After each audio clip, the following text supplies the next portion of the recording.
আলহামদুলিল্লাহ।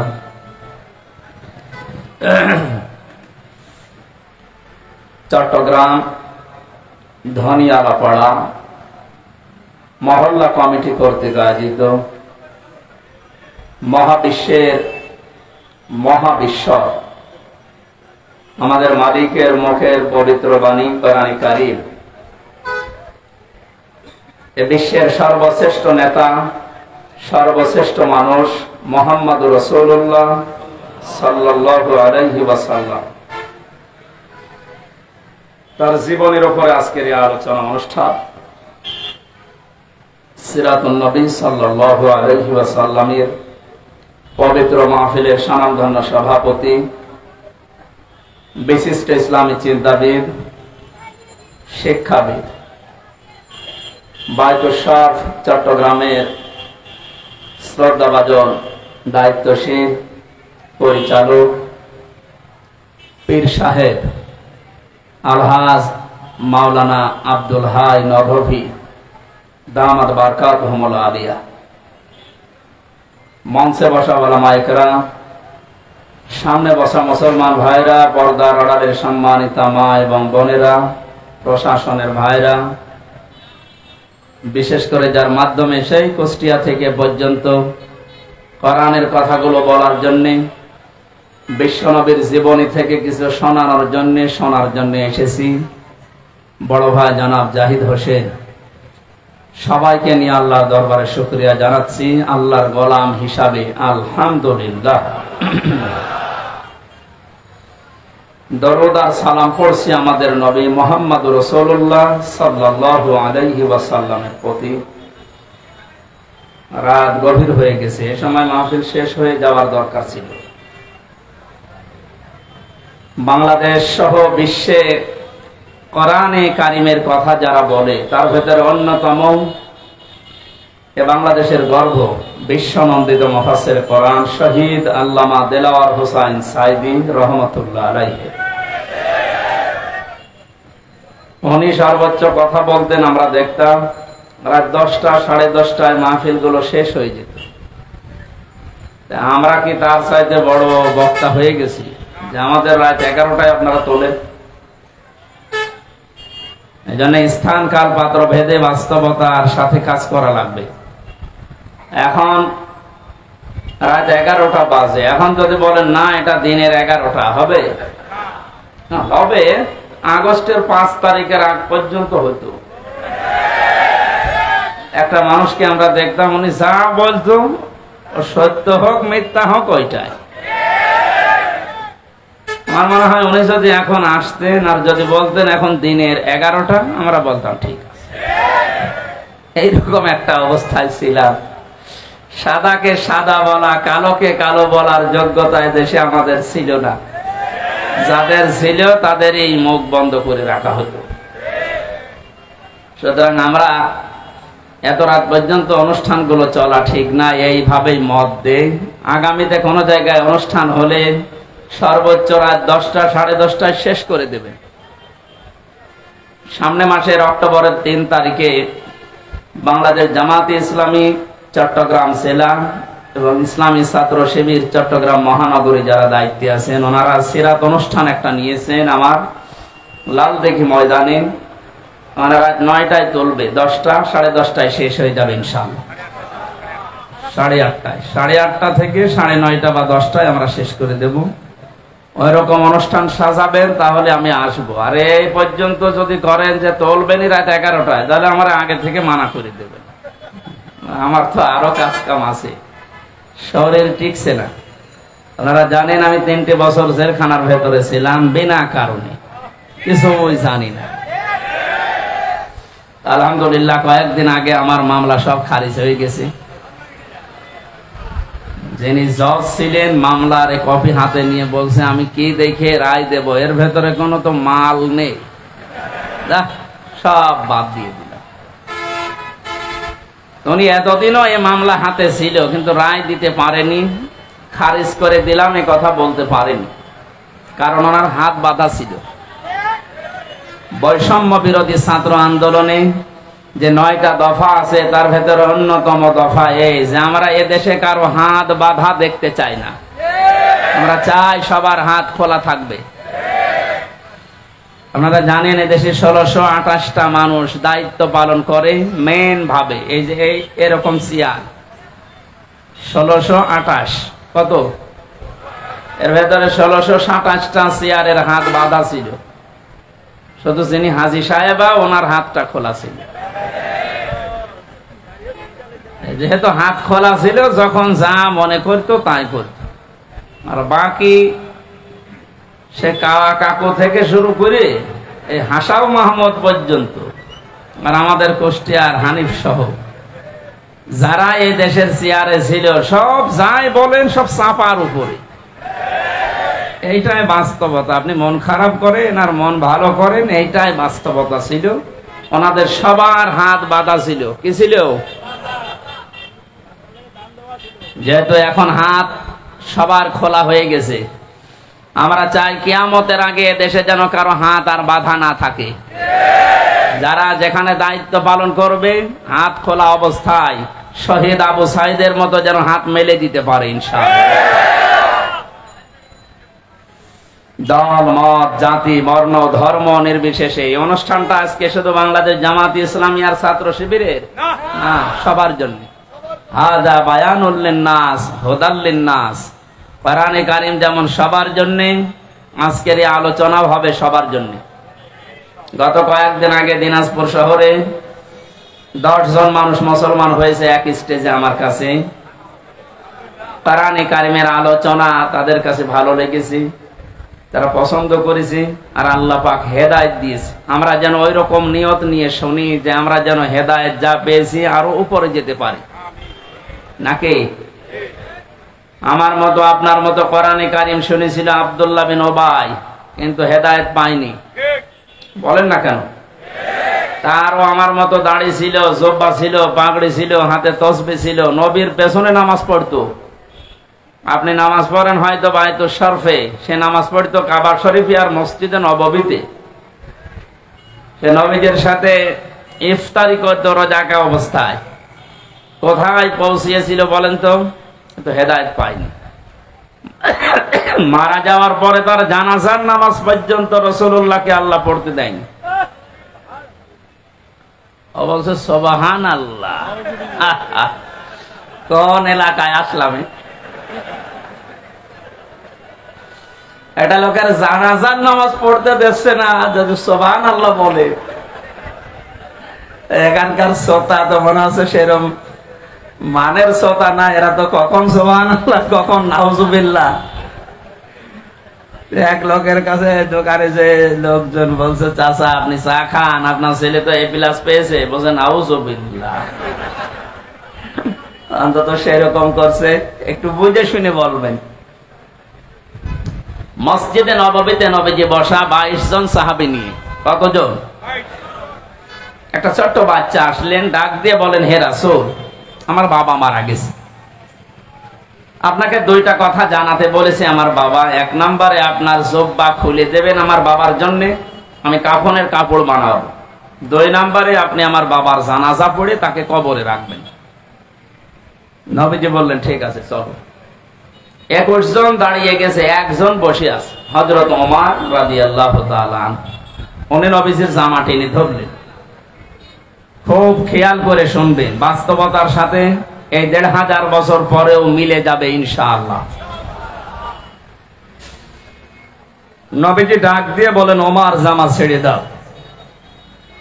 হযরত ওমর বলেন, ইয়া রাসূলুল্লাহ, যে লোকটার জানাজার নামাজ পড়ার জন্য আপনি দাঁড়িয়ে গেলেন, জায়গায় জুব্বা খুলে দেবেন বলে আপনি ইচ্ছা করেছেন, আপনি জানেন না এই লোকটা আপনার পেছন থেকে 300 মানুষ নিয়ে উহুদের ময়দান থেকে ভেগে গিয়েছিল।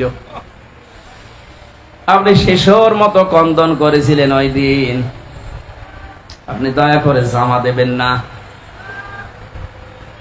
নবীজি বললেন, ওমর জামা ছেড়ে দাও, আল্লাহ আমাকে এখনো নিষেধ করে নাই তার জানাজা পড়তে। বদরের ময়দানে যে 14 জন মানুষকে আটক করা অবস্থায় বন্দিশালায় বন্দী করে রাখা হয়েছিল। তাদের ভেতরে আমার চাচা হযরত আব্বাস ছিল। তাকে এত টাইট করে বেঁধে রাখা হয়েছিল। রাতের বেলা বন্দীদেরকে আমি দেখতে গেলাম, যে দেখি আমার চাচা কাতরাচ্ছে।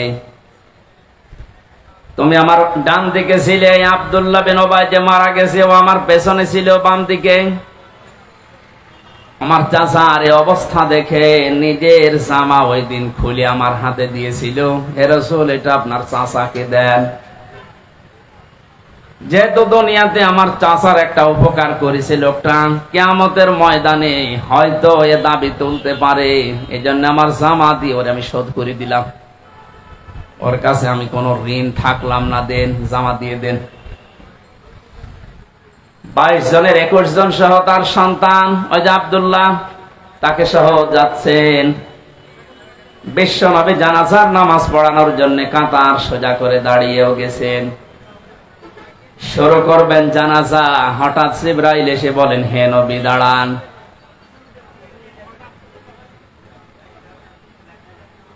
ইস্তাগফির লাহুম আও লা তাস্তাগফির লাহুম ইন তাস্তাগফির লাহুম 70 মাররাতান ফালাই ইয়াগফিরাল্লাহু লাহুম ইলা আখির আয়াত। সূরা তাওবা 10 নম্বর পারা 19 নম্বর পৃষ্ঠার প্রথম নাম্বার লাইনের 84 নম্বর আয়াত। এটা 80 নম্বর আয়াত। প্রথম অংশে আল্লাহ জানিয়েছেন নামাজে দাঁড়াবো আমি, হঠাৎ জিবরাইল আমাকে বলে, হে নবী আপনি এই মানুষটার জন্য যদি ক্ষমা চান আর ক্ষমা না চান দুইটাই সমান হবে। এমনকি এর জন্য যদি 70 বারও ক্ষমা চান আল্লাহ মাফ করবে না। তাফসীরে হাক্কানি মুফাসসির লিখেছেন আল্লাহ পাক বলেন 70 মাররাতান পর্যন্ত বলার পরে জিবরাইল থেমে গেছে, কথা বলে না। নবীজি বলেন আমি মনে মনে ভাবছিলাম 70 বার ক্ষমা চাইলে যদি আল্লাহ ক্ষমা না করে, এই লোকটার জন্য আমি 71 বার ক্ষমা চাবো। কতবার? আল্লাহ তো 71 বারের কথা এখানে দেয়নি, 70 বারের কথা দিয়েছেন। ও চট্টগ্রামবাসী, মাথায় যদি মগজ থাকে, বুদ্ধি যদি থাকে, একটু বুদ্ধি খাটান, মেধা খাটান। 70 বার নবীজি মাফ চাবে তার জন্য নিয়ত করছে। হঠাৎ জিবরাইল পরের শব্দগুলো নাযিল করলেন, হে নবী এর জন্য 70 বার না, ফালাই ইয়াগফিরাল্লাহু লাহুম। ইয়াগফির এটা মজারে, বর্তমান ভবিষ্যৎ, প্রেজেন্ট ফিউচার। মজারের আগে লান আসলে অর্থ হয় কখনোই হবে না।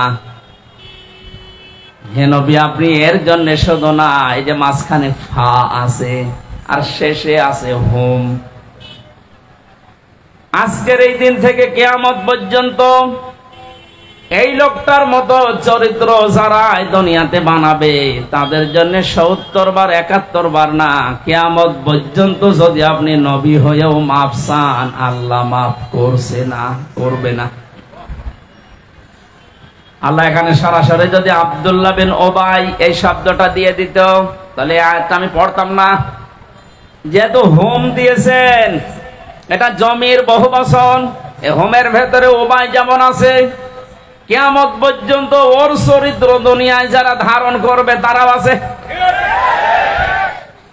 তাহলে সে নামাজ পড়েছিল, রোজা রেখেছিল, রাসূলের পেছনে নামাজ পড়তো, রোজা রাখতো, ইফতারি করতো, তার দাড়ি জুব্বা পাগড়ি তসবিহ, দস্তরখানা বিছিয়ে খাবার খাওয়া, খাবারের পরে মিষ্টি খাওয়া, মেসাক করা, ওর পুরা জীবন আমি পড়ে দেখেছি একটা চুল কিচ্ছু কম পাইনি।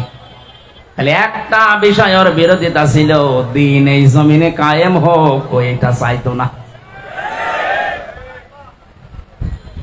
আমার মনে হয় এখন যদি কোরআনের আয়াত নাজিল হওয়ার সিস্টেম থাকতো, যেহেতু হোম শব্দটা আছে, বাংলাদেশে বহু মানুষের নামের আগে পরে আল্লাহ আয়াত নাজিল করে দুনিয়ায় পাঠিয়ে দিতেন। আদম আলাইহিস সালামের জামানায় কোরবানির সিস্টেম ছিল, চাটিয়াল ময়দানে মানুষেরা কোরবানি রেখে আসতো, আকাশ থেকে আগুনের ঝলক এসে পুড়িয়ে ফেলতো। যারটা হালাল টাকা ওটা পুড়ে যেত, আর যারটা টাকা হারাম, এই দরবেশের মতো, এ তো পুরাটাই হারাম। ৩৬,০০০ কোটি টাকার মালিক লোকটা ঋণ করেছে, আপনি চিন্তা করেন তো। ও যদি ১০০ বার দুনিয়ায় হায়াত পায়, এ ঋণ সব দিতে পারবে? আমরা অনেকেই বলি সাদগায়ে জারিয়া, যে মাওলানা বলছিল সাদগায়ে জারিয়ার নাম শুনলে বুক ভরে যায়। আরে ভাই, সাদগায়ে জারিয়া যেমন আছে, গোনায়ে জারিয়াও আছে। গোনায়ে জারিয়া নেই?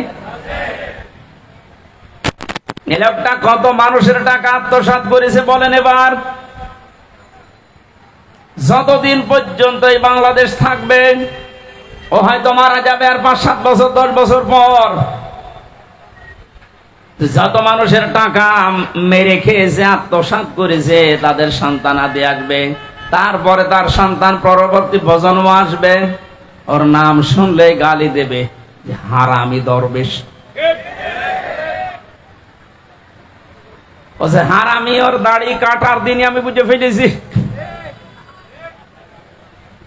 শুধু ও না, আমার তো মনে হয় ওই দলে যারা আছে, আপনি তাকান,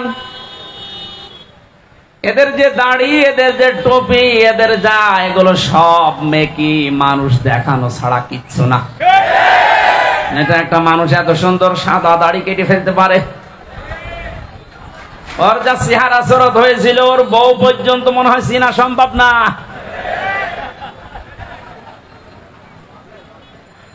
হোমটা দিয়ে যেহেতু আমরাও ঝামেলায় আছি, এই জন্য আমরা যেন ঝামেলায় পড়ে না যাই, সতর্ক হই।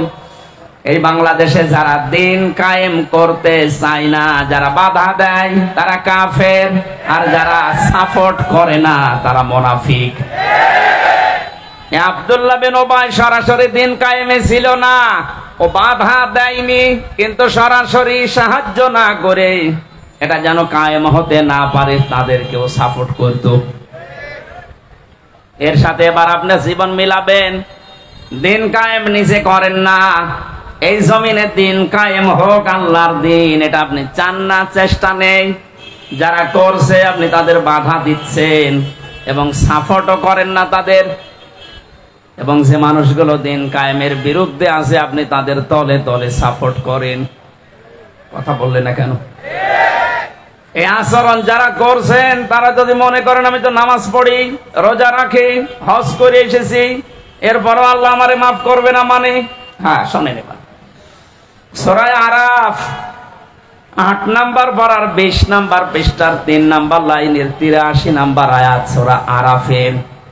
আল্লাহ পাক বলেন, লূত আলাইহিস সালামের জামানায় ২ জন ফেরেশতাকে আমি পাঠালাম আসরের সময়, ডাক দিয়ে বললাম, লূত নবী উম্মতদেরকে নিয়ে চলে যান এখান থেকে, মাগরিবের সময় আল্লাহর গজব এখানে নাজিল হবে, কিন্তু সাবধান, আপনার স্ত্রীকে নেবেন না। فَأَنجَيْنَاهُ وَأَهْلَهُ إِلَّا امْرَأَتَهُ كَانَتْ مِنَ الْغَابِرِينَ। খুব খেয়াল করে শোনেন, আমি গতানুগতিক কথা বলছি না, শিক্ষা নিয়ে আসবো এখান থেকে ইনশাআল্লাহ। কোন সূরা বললাম? আরাফ, আয়াত নাম্বার ৮৩। বলেন বলেন। যত তাফসীর আছে বাংলায় এখন বেরিয়েছে, এগুলো মিলিয়ে দেখবেন, একটা বাস্তবতা চলে আসবে সামনে। ইল্লা ইমরাতাহু, আপনি স্ত্রীকে নেবেন না। কারণ কি? লূত নবীর স্ত্রীর চরিত্র খারাপ ছিল না। কোন নবীর স্ত্রীর চরিত্র দুনিয়ায় খারাপ ছিল না, তারা চরিত্রহীনা ছিল না। কারণ কোন নবীর রক্ত আল্লাহ কোন হারাম জায়গায় প্রবেশ করার নাই। কথা বুঝতেছে? তারা হয়তো বিরোধিতা করেছে, বাতিলকে গোপনে সাপোর্ট করেছে, কিন্তু কোন হারাম রক্তের ভেতরে আল্লাহ নবীদের রক্ত প্রবেশ করার নাই। কারণ এই পৃথিবীতে নবীরা ছিলেন বিশ্ব নেতা। কি ছিলেন? আরো জোরে বলেন। কিয়ামত পর্যন্ত নবীদের নেতৃত্বই টিকে থাকবে। তাহলে নবীরা যেহেতু নেতা হওয়ার 7টা গুণ লাগে, তার 1 নম্বরে তাদের জন্ম। প্রতিটি নবী ছিলেন বৈধ জন্মের অধিকারী। হযরত ঈসাকে নিয়ে অনেকে কথা বলে যে ওনার বাবা নেই, ওনার জন্ম না। হযরত ঈসা দোলনায় থেকেই বলেছিলেন, ক্বালা ইন্নী আবদুল্লাহ। তোমরা যারা আমাকে বৈধ অবৈধ এই মানদণ্ডে উল্টাপাল্টা কথা আমার চরিত্রে লাগাতে চাও, শুনে নাও, আমি পরিচয় তুলে ধরলাম, আমি আল্লাহর বান্দা। আতানিয়াল কিতাব ওয়া জাআলানি নাবিয়্যা। আল্লাহ আমাকে কিতাব দিয়েছে এবং এ জামানার নবী করে পাঠিয়েছে। দোলনায় থাকতে কেউ কথা বলতে পারে না, এইটাই পৃথিবীতে মানুষ জানে। কিন্তু 3 জন মানুষকে আল্লাহ তাদের মুখ দিয়ে দোলনা থেকে মায়ের কোলে বসিয়ে কথা বলিয়ে চরিত্রের গ্যারান্টি দিয়েছেন। জোরে বলেন সুবহানাল্লাহ। হযরত ইউসুফ নবীর চরিত্রের গ্যারান্টি দিয়েছিল যে বালকটা, ওইটাও দোলনায় বসে মায়ের কোলে বসে কথা বলেন এখানে। আর একজন আল্লাহর ওলির চরিত্রের গ্যারান্টি দিয়েছিল কোলে বসে একটা বাচ্চা। আর এদিকে হযরত ঈসা। এই 3 জন মানুষ একেবারে দোলনায় মায়ের কোলে বসে জবান থেকে মানুষের মতো কথা আমাদের মতো স্পষ্ট ভাবে জানিয়েছে, আমি অবৈধ না, আমি আব্দুল্লাহ, আল্লাহর বান্দা। কেন আমি আল্লাহর বান্দা দাবি করছি? আল্লাহ আমাকে কিতাব দিয়েবে সামনে এবং জামানার নবী করে আমাকে আল্লাহ পাঠিয়েছেন। ও চট্টগ্রামবাসী, এখান থেকে মুফাসসিরিন ইকরাম শিক্ষা বের করেছেন, পৃথিবীর প্রতিটি নবী যেহেতু জামানার নেতা, আর নেতাদের 7টা বৈশিষ্ট্যের প্রথম বৈশিষ্ট্য তারা কোনোদিন অবৈধ না। কোন হারাম রক্তের ভেতরে আল্লাহ বিশ্ব নেতা যারা হবে তাদের রক্ত প্রবেশ করার নাই। অথচ বাস্তবতা পুরো উল্টা। তামাম দুনিয়ায় এখন বহু বিশ্ব নেতা বের হচ্ছে যাদের মা এক ধর্মের, বাবা আর এক ধর্মের।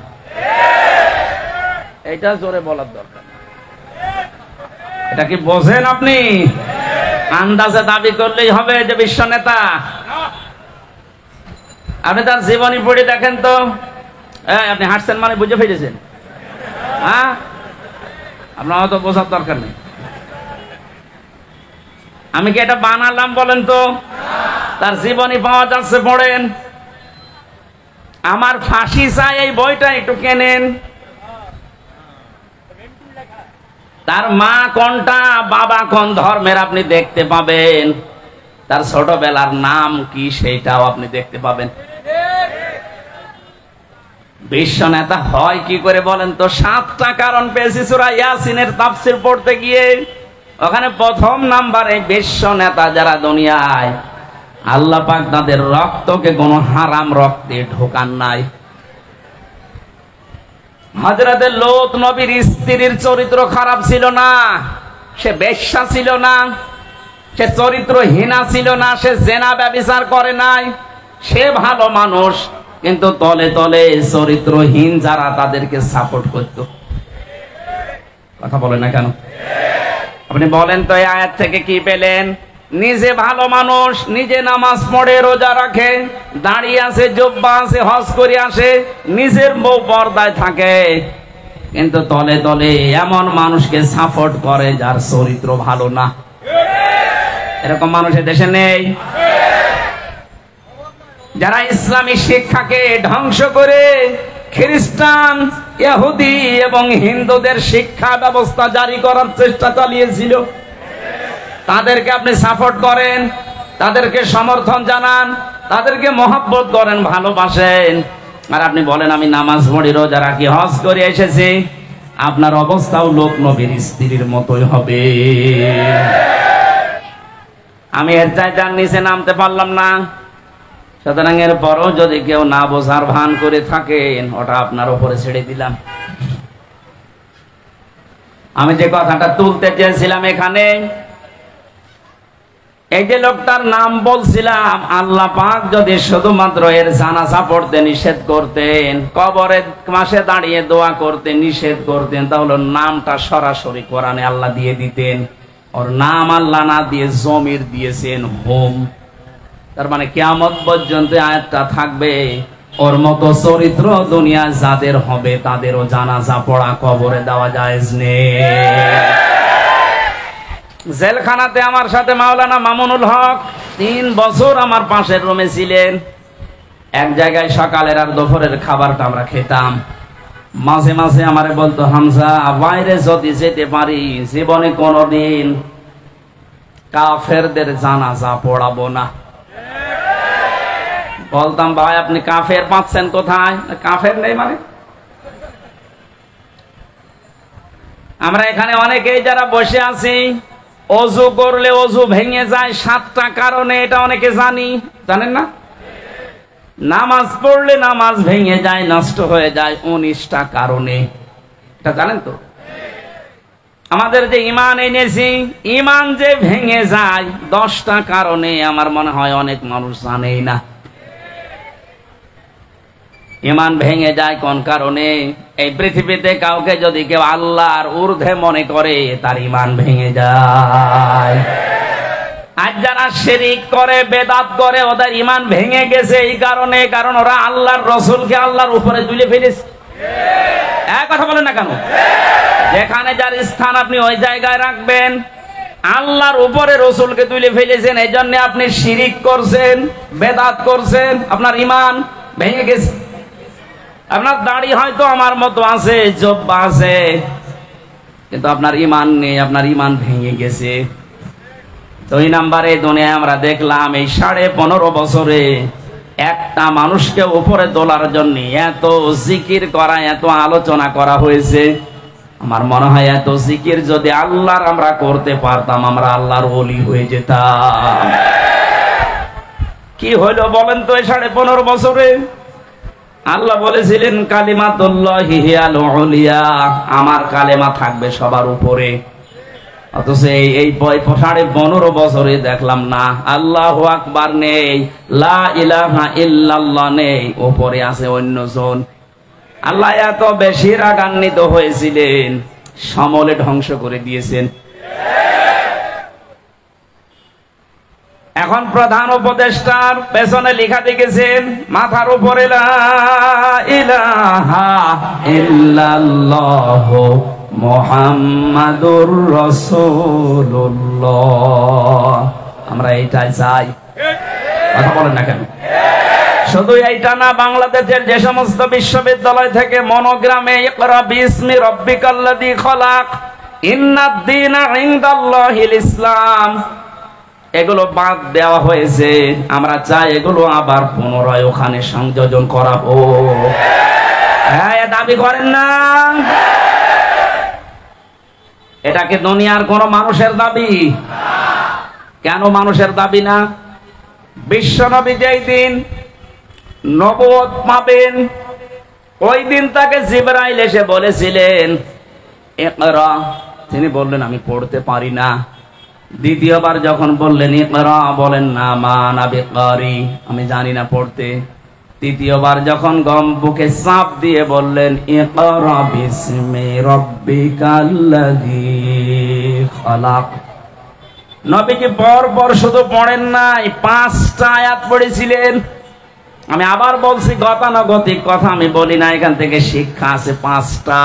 এদিকে তাকান।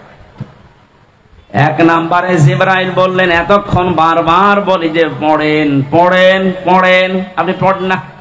এখন যে একেবারে 5টা আয়াত পড়লেন আমার সাথে, নবীজি বলেছিলেন যে এতক্ষণ তো আপনি আমাকে বলেননি যে রবের নামে পড়া লাগবে, আপনি শুধু বলেছেন ইকরা, পড়ো। কি পড়বো? যখনই বলেছেন বিসমি রাব্বিকা, রবের নামে, আমি আর দেরি করি নাই। এটা শুধু আজকে না, কিয়ামত পর্যন্ত আমার উম্মত যারা দুনিয়ায় আসবে তাদের জন্য এইটাই শিক্ষা, তারা যেন রব বাদ দিয়ে কারো নামে না পড়ে। অথচ এটা পুরা উল্টিয়ে ফেলেছিল ওরা, আল্লাহর নামে পড়াশোনা বাদ দিয়ে বাবার নামে আরম্ভ করেছিল। সুনামগঞ্জের সাল্লায় এক মাদ্রাসায় ইসলাম শিক্ষা পড়াচ্ছে এক হিন্দু। কোথায় পৌঁছিয়েছিল শিক্ষা আপনি টের পেয়েছেন? আর এগুলোর জন্য দায়ী চট্টগ্রামের এই ছেলেটা।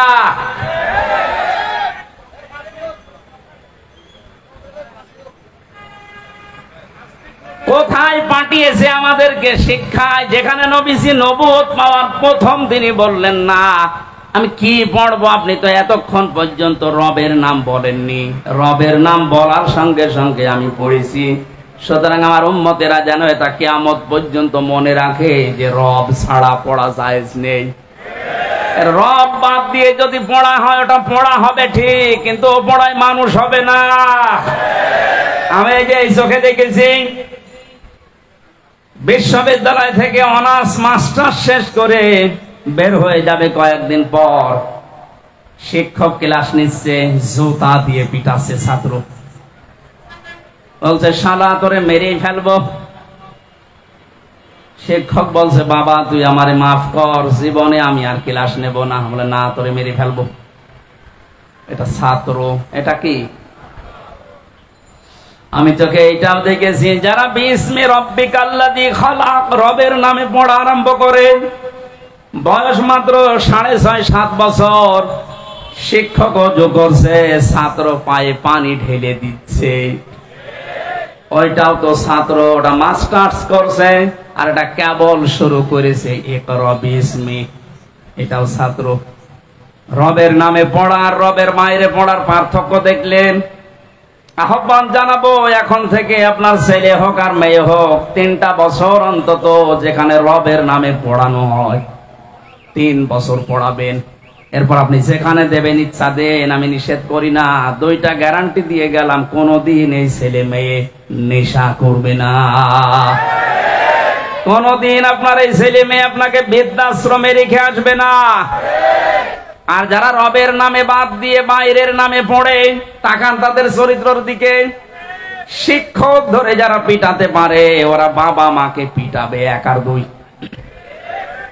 বৃদ্ধ বয়সে তারাই আপনাকে বৃদ্ধাশ্রমে রেখে আসবে। এজন্য বহু চেষ্টা চালিয়েছিল বিভিন্ন কায়দা কৌশলে, পারে নাই। আর আমার যা মনে হচ্ছে এখন যে দৃশ্য আরম্ভ হয়েছে দেশে, কিয়ামতের আগে কেউ পারবেও না ইনশাআল্লাহ। তাহলে পড়া আরম্ভ করা লাগবে কার নামে? আরো জোরে বলেন। নবীজি ওখান থেকে বাড়িতে আসলেন, ডাক দিয়ে বললেন জাম্মিলুনি জাম্মিলুনি ইয়া খাদিজা, আমাকে ঢেকে দাও, আমি ভয় পেয়েছি হে খাদিজা। এখানে যদি মেয়েদের কানে আওয়াজ যায় তাদেরকে বলছে, সম্মানিত মা বোনেরা, আপনার তো আদর্শ হওয়া দরকার এই দুনিয়াতে 6 জন নারী, যেটা আল্লাহ রাসূলের ঘোষণা দেওয়া। এই পৃথিবীতে একজন মহিলাকে আল্লাহ নিজে সালাম দিয়েছেন, তিনি আমাদের মা হযরতে খাদিজাতুল কুবরা রাদিয়াল্লাহু তাআলা আনহা। কোন জায়গায় পৌঁছালে আল্লাহ নিজে সালাম দেয় বলেন তো? হযরতে খাদিজা বললেন আপনি ভয় পাবেন না। হাদিস শরীফ সাক্ষী, কিয়ামত পর্যন্ত দুনিয়াতে যত স্ত্রী আসবে, এই স্ত্রী লোকগুলো যদি তাদের স্বামীর পক্ষে এই 5টা কথা বলতে পারে, আমরা যারা স্বামী আছি তারা যেন বিশ্বাস করতে পারে আমরা সঠিক পথে আছি। 1 নম্বরে হযরতে খাদিজা বলেছিলেন কাল্লা, কখনো না। আল্লাহি মা ইখজিকাল্লাহু আবাদান, আল্লাহর কসম আল্লাহ আপনাকে কোনদিন অপমান অপদস্থ করতে পারে না। ইন্নাকা লা তাসিলুর রহিমা, কারণ আপনি এই দুনিয়ায় রক্তের সম্পর্কগুলো ঠিক রাখেন। স্ত্রী সার্টিফিকেট দিচ্ছে, স্বামী আপনি ভয় পাবেন না। কোন দুষ্টু জিন পরী কেউ আপনাকে ভয় দেখাতে পারে না, কারণ আপনি রক্তের সম্পর্ক ঠিক রাখেন। তাহলে হাদিস দ্বারা বোঝা যায়, এটা বুখারী শরীফের হাদিস, 3 নাম্বার হাদিস। নবীজির স্ত্রীর এই কথার দ্বারা বোঝা যায় যে স্বামীগুলো মানুষের সাথে তাদের রক্তের সম্পর্ক ঠিক রাখে, তাদের জিন পরি ভূত পেতি এগুলো ভয় দেখাতে পারে না। আমাদের আজ ভয় দেখায় কারণ আমরা রক্তের সম্পর্কগুলো ঠিক রাখতে পারি না। এই কথা বলে না কেন?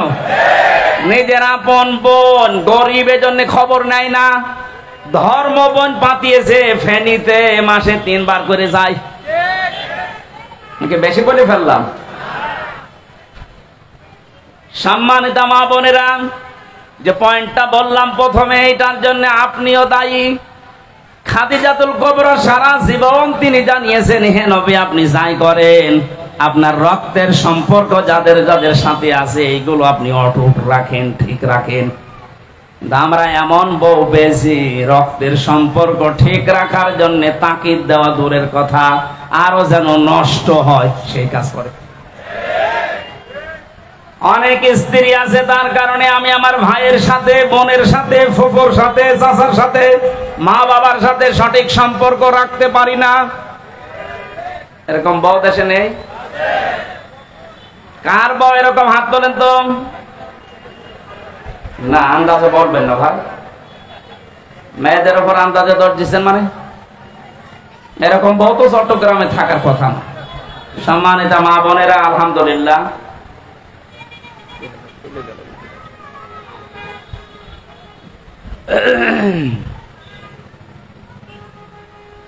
দুই নম্বরে হযরতে খাদিজাতুল কুবরা জানিয়েছিলেন, পৃথিবীর মহিলারা যদি চাও যে আমার স্বামী বেশি দিন বেঁচে থাক, আমার স্বামীর ইজ্জত সম্মান টাকা পয়সা এগুলো আরো বেড়ে যাক, তবে তুমি সব সময় স্বামীকে তাকিদ দেবে যে স্বামী তুমি যাই করো অন্তত রক্তের সম্পর্কগুলো ঠিক রাখো। কোরআনে কারীম জানিয়েছে, ইয়াসআলুনাকা মাযা ইউনফিকুন কুল মা আনফাকতুম মিন খায়রিন ফালিল ওয়ালিদাইনি ওয়াল আকরাবিন ইলা আখিরি আয়াত। সূরা বাকারার ভেতরে আছে 2 নম্বর পারা 12 নম্বর পৃষ্ঠা 13 নম্বর লাইনের 215 নম্বর আয়াতের প্রথম অংশে আছে। এটা তাফসিরে ইবনে কাসির পাবেন। আল্লাহ পাক বলেন, নবী দুনিয়ার মানুষ যদি আপনাকে বলে যে টাকা পয়সা খরচ করব কোথায়, আমি এতদিন টাকা পয়সা উপায় করি না, এখন উপায় করা শিখেছি, এখন আমি ইনকাম করি, জীবনের প্রথম ইনকামের টাকা আমি কোথায় দিয়ে আসব? কোন মাজারে, কোন কবরে, কোন দরগায়, কোন পীর সাহেবের দরবারে? আল্লাহ বলেন না, প্রথম পয়সা জীবনে উপায় করলেই খরচ করবা ভালো কাজে। কি কাজে? বলেন বলেন। এই ব্যাখ্যাটা যদি আমরা বাংলাদেশে যত পীর সাহেব আছে তাদের কাছে ছেড়ে দিতাম, তারা তাদের নিজের দরবারের দিকে টেনে ব্যাখ্যা করতো যে ভালো কাজ পাও না, এ দরবারে দিয়ে যাও, এটাই ভালো কাজ। কথা বলেন না কেন? যারা এদেশে ইসলামী আন্দোলন করে তাদেরকে যদি বলতেন যে ভালো কাজ, ওরা বলতো ভালো কাজ খুঁজে পাচ্ছেন না, মিছিল হবে এখন, এখানে দিয়ে যান। কথা বলছেন না কেন? পৃথিবীতে যারা জীবন চিল্লা দিয়ে বেড়াচ্ছে তাদেরকে যদি জিজ্ঞাসা করতেন যে ভালো কাজে খরচ করার কথা, যে ভালো কাজ কোনটা, তারা বলতো ভালো কাজ খুঁজে পান না। সকাল সন্ধ্যা যারা আল্লাহর দিকে মানুষকে ডাকে, 3 দিন 40 দিন জীবন চিল্লায় যারা চলে যাচ্ছে, এদেরকে দেন। কথা বলেন না কেন? আল্লাহ পাকের জন্য নিজের হাতে ব্যাখ্যা রেখেছেন, কারো হাতে ছেড়ে দেননি। রব্বুল আলামিন বলেন ভালো কাজ কোনটা, এবার শোন, ফালিল ওয়ালিদাইনি ওয়াল আকরাবিন। এই পৃথিবীতে যত ভালো কাজ আছে 1 নাম্বার ভালো কাজ হচ্ছে মা বাবার জন্য খরচ করা। সুবহানাল্লাহ বলতে পারেন নাই? আজ অনেকে চলে যাচ্ছে সেই সিলেটে, সেই বরিশালে, চট্টগ্রামে। না, আপনার জন্য আপনার জীবনের প্রথম টাকা খরচ করার দায়িত্ব আপনার মায়ের জন্য, বাবার জন্য। এদের চাইতে বড় পীর দুনিয়ায় আর নেই। কথা বলেন ঠিক কিনা? 2 নম্বরে ওয়াল আকরাবিন, নিকট আত্মীয় যারা, তাদের জন্য খরচ করেন।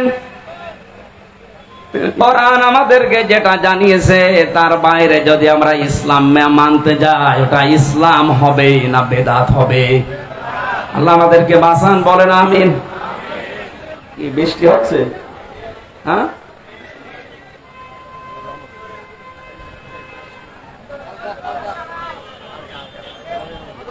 এখানে কিছু দেওয়া নেই,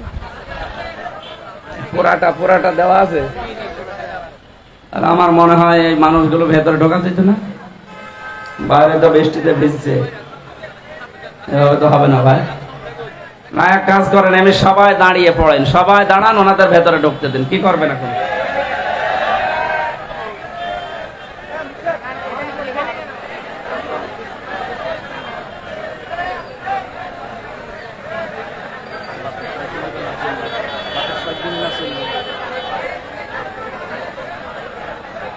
সুবহানাল্লাহ, আলহামদুলিল্লাহ। এই ভেতরে ঢুকতে পারলে ঢোকেন, নাই তো কোনো দোকানে মোকানে যান, কোনো দোকান পাঠে যান, এখানে থাকবেন না, এই ভিজে যাবেন। এখান থেকে যান। রাস্তার উপরে আমার মনে হয় এভাবে না দিয়ে কোনো স্কুলে দিলে ভালো হতো। এইভাবে হয় না, সব সময় গাড়ি ঘোড়া চলছে, কখন কি হয়ে যায়। হ্যাঁ, বৃষ্টি তো জোরে আসতেছে, হবে না।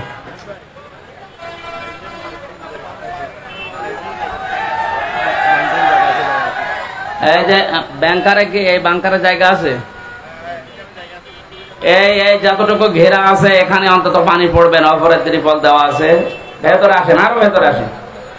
আর যাদের একেবারে জায়গা হচ্ছে না, একটু কাজ করেন, বাড়ি চলে যান কষ্ট করে।